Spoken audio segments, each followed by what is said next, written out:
consists of Alan Page, Jim Marshall, and number 58, corner linebacker Wally Hilgenberg.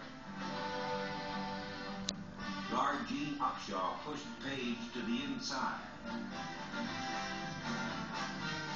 Tackle Art Shell shoved Marshall to the outside. And when Hilgenberg came up to fill the hole, he was removed by Mark Van Eaton.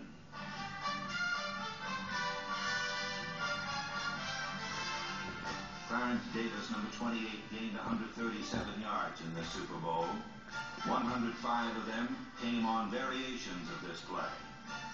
The secret of its success was not only the powerful blocking of Upshaw and Shell, but also the blocking of running back Mark Van Eaton, who neutralized the corner linebacker and gave Davis room to run.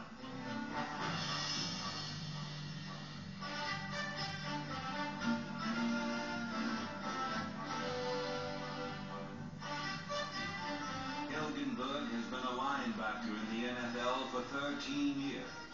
But in spite of his experience and skill, he could not avoid the battering blocks of Van Eaton.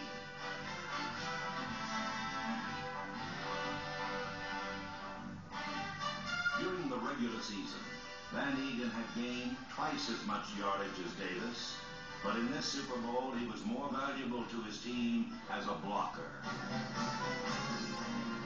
With Van Eaton hitting out on Minnesota's corner linebackers, the other Oakland running backs were able to turn upfield for solid gains. 3 carries by Carl Garrett, number 31, moved the Raiders to the Viking 6. With Minnesota expecting another run, Stabler surprised them with a perfectly thrown sideline pass to Fred Biletnikoff, who touched down at the 1-yard line. On the next play, the Raiders resumed their attack on Minnesota's right side.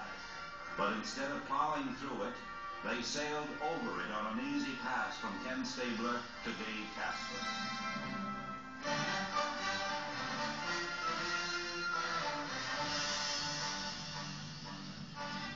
Holy Toledo! The Oakland line is just whipping out Minnesota's front. Already, Phil, on that left side, they're going to Marshall and Hilgenberg, 2 older players, not very big, and seemingly not very strong in the early going. With 5 minutes to play in the second period, the Raiders marched to their second touchdown. The key play in this drive was a 17-yard pass to Fred Biletnikoff.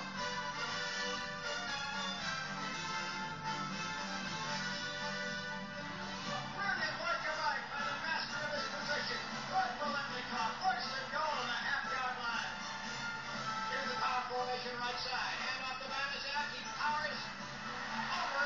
Touchdown Raiders! Joshua Heifetz never played a violin with more dexterity than Kenny Stabler is playing the Minnesota Viking defense.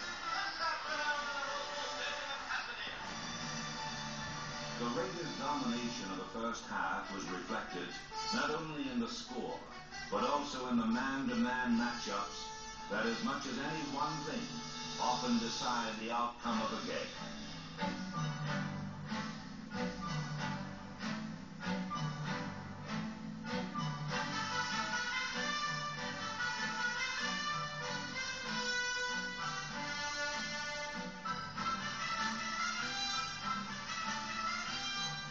A big reason for the success of Oakland's running game was the way Art Shell, number 78, consistently eliminated Jim Marshall. Shell was so overpowering that Marshall did not make a tackle the whole game.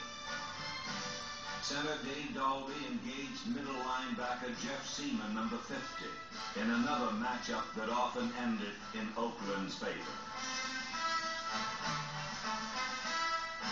Dalby disrupted Seaman's angle of pursuit.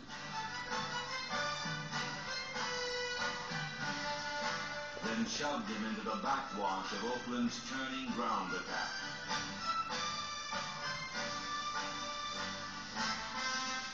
While Dalby and Shell won their battles at the scrimmage line, Fred Biletnikoff was winning another in the open field of the secondary. Nate Wright, number 43, had been given the unenviable task of trying to cover Biletnikoff. As might be expected, he did not fare well. Both of Oakland's touchdowns were set up by passes to Biletnikoff. The most dangerous receiver in Minnesota's passing attack is Sammy White, number 85. White led the NFC with 10 touchdown catches, but Skip Thomas, number 26, guarded White so closely that he did not catch a single pass in the first half.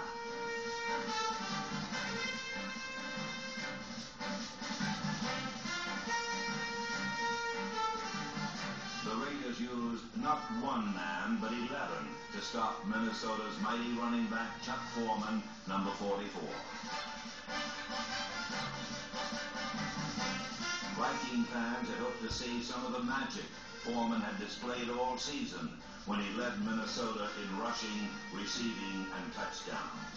But today, there was only one moment of magic, and that was this catch and run that gained 26 yards.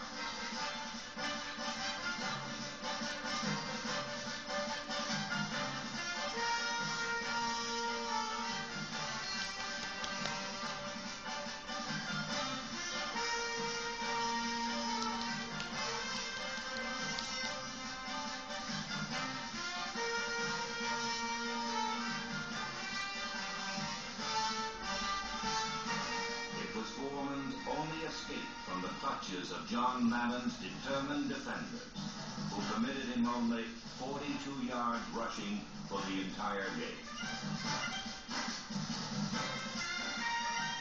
With Foreman unable to run with the ball and White unable to catch it, Minnesota's offense was on the verge of extinction.